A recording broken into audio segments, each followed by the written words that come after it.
Okay, so let's start with the sun as Atmakaraka. And what does the sun represent?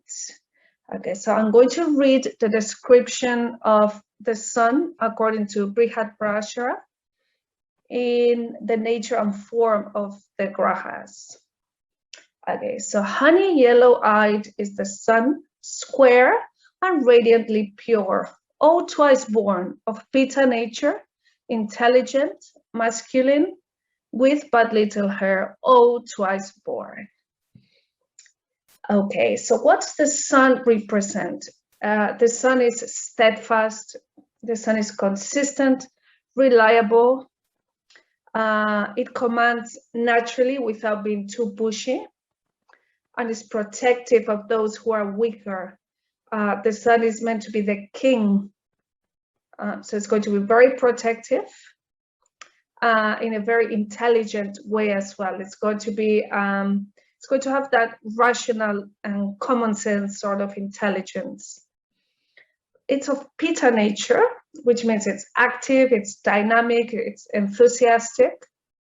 It's got a very masculine energy about it. It's very active. It's upward looking like Mars. Okay, so they look up, and that means the sun is going to be ambitious, and it's going to be able to envision great things, to have great aspiration, to do big things and be able to achieve them as well. So the sun acts out of inspiration, and the sun also refers to sacrifice. So it's going to be able to sacrifice, of course, if it's in a good position and well influenced. It's going to be able to sacrifice in order to reach its goals, to reach its potential. Just as a king would sacrifice for others. It's going to be courageous as well, and it has noble ideas, noble dharmic ideas. The sun is also very focused, okay, so it's not going to waste its time trying to make things look pretty, maybe like Venus would. It's interested in getting things done, in getting to the goals, out of inspiration, but interested in getting there. So it's going to be very focused. Okay, and as we said, it represents the things that we need to sacrifice. Okay, so those things will be represented by the house it's in or the planets it's with. As we know, the sun, when it's combust, when a planet is combust, okay, it means it's with the sun, so the sun is agitating that planet, so there will be something they will have to sacrifice, referring to that planet. Okay, so a sun Atmakaraka will sacrifice things without effort if it's in a good position. The sun is also focused on duty, responsibility, careers. If we imagine like a manager or somebody who's in a high position and they're very focused on their duty. It's also of the Kshatriya caste, the warrior caste. So it's going to defend Dharma, noble ideas, without being too fanatic. And it doesn't require comfort or security. It just works for the benefit of others. It's also, as we said, very direct and to the point.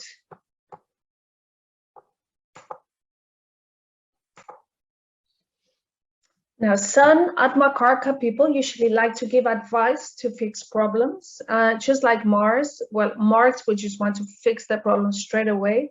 Whereas the sun was to give advice to get things done and fixed. Although they might not like having others tell them, what to do. So they don't like unsolicited advice. That's typical of a sun Atmakaraka. So for example, if you If your dark arca is the sun, which would signify your spouse, you might want to be careful with not giving advice if they're not asking for it.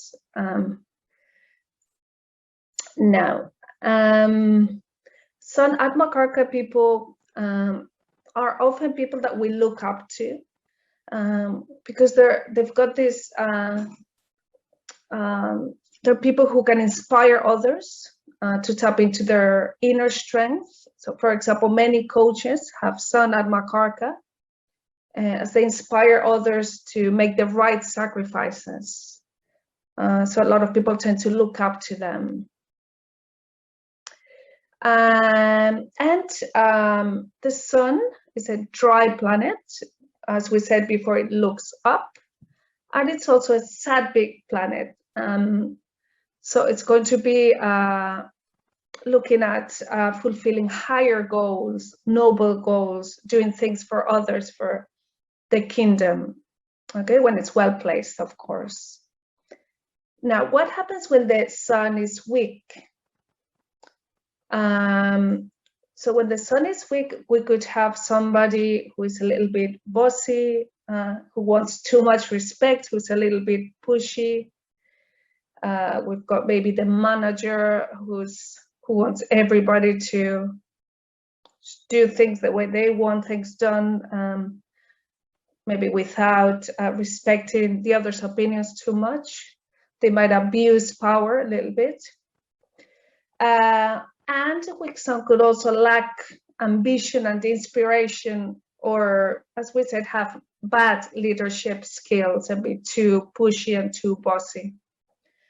And remember, we need to look at influences to the Atmakaraka and the Ascendant Lord if we want more information about the personality, okay?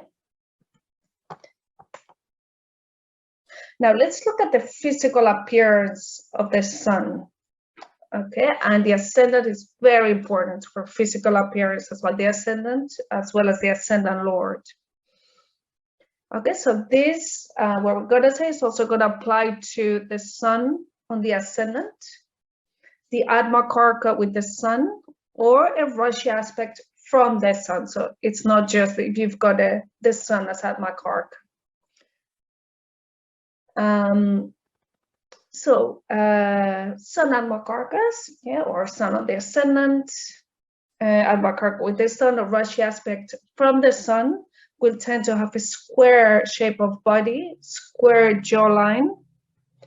The sun is related to a square geometrical shape, so that's going to give that square shape. They tend to be sturdy, stable, strong bones, because sun is the ruler of the bones, strong shoulders as well, and they tend to be tall and big. Okay, for example, Saturn gives people who are tall, but they're quite thin. The sun would give people who are tall but big. We've got a big bone structure. Okay, and the men tend to be bold as well, because as we said, the sun is with but little hair, whereas the women tend to have big hair. Now, what are the careers and interests of a sun Atmakaraka? So sun Atmakarakas tend to be good at politics because they're idealistic. They have a vision of how things should be. They do very well in government jobs. Remember, the sun's the leader. So they're going to be good at being coaches, the type of coach that will inspire others. They'll be good at leadership roles, in charge of groups. And they could also be in the military or in the police, but in jobs where they're actually in charge. Because as we said, the sun is always quite courageous. Mars can do very well in these jobs as well, but Mars is the general, so Mars is not going to be on top. Mars is not going to be guiding, or it's not going to be the boss. The sun is going to be the one in charge. Okay, so the sun is going to do well in jobs which are inspirational in general. Now, what are the remedies for an afflicted sun?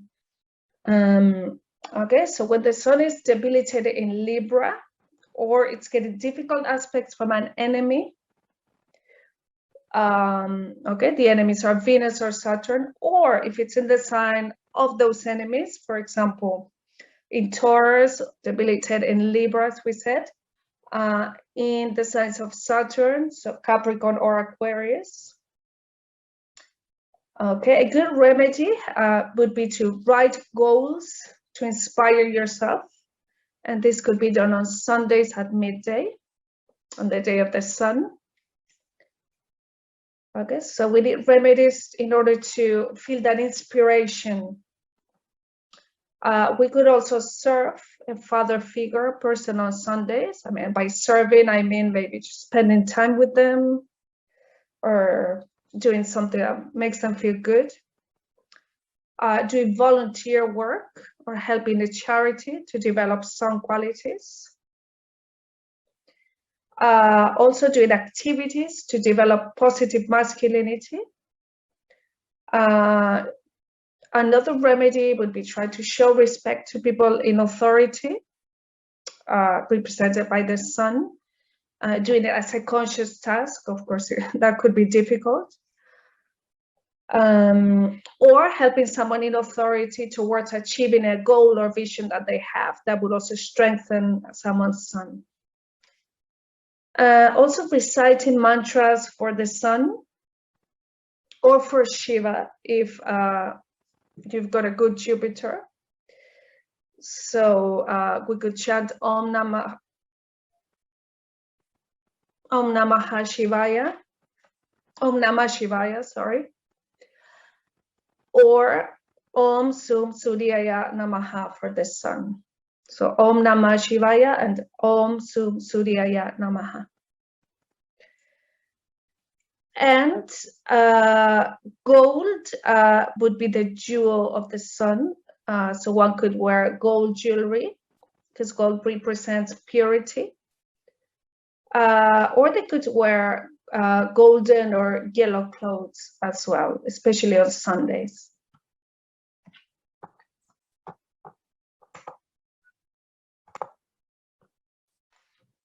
And now we're going to be talking about Leo Swamsha. So that's if you've got your Atmakaraka in Leo in the D9, okay? And that could be any planet as Atmakaraka in the D9, okay, in the sign of Leo. So a Leo Swamsha. This can apply to the Darakaraka as well, or other Charakarkas. Now, Jaimini gives us this definition for Leo. Remaining wild beasts of prey, one's own place remains. Okay, so by wild beasts of prey, Jaimini is referring to our thoughts. And one's own place remains, it's our kingdom, it's our place in the world. So Leo is about a Leo Swamsha. Okay, we have to work on learning to manage thoughts in order to be a good leader. It's about learning to develop leadership skills, loyalty, inspiration, commitment. Okay, so if Leo is hurt in the D9, imagine the planet is in bad dignity or has difficult Rashi aspects. The person could become egotistical, not devoted, insecure, it could lack inspiration, have little will to lead or act out of inspiration. So they need to learn to develop those qualities. Remember, the Swamsha is where we need to learn to develop that thing that the sign represents. Okay, so it's the challenges we're going to face in order to develop those qualities.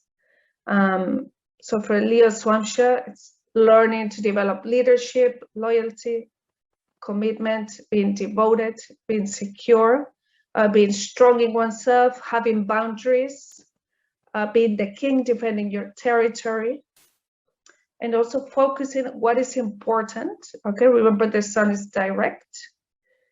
Okay, so focus on what's important in order to build your own legacy without needing the validation from others, because the sun is the king. It's not going to need anybody to be validating him.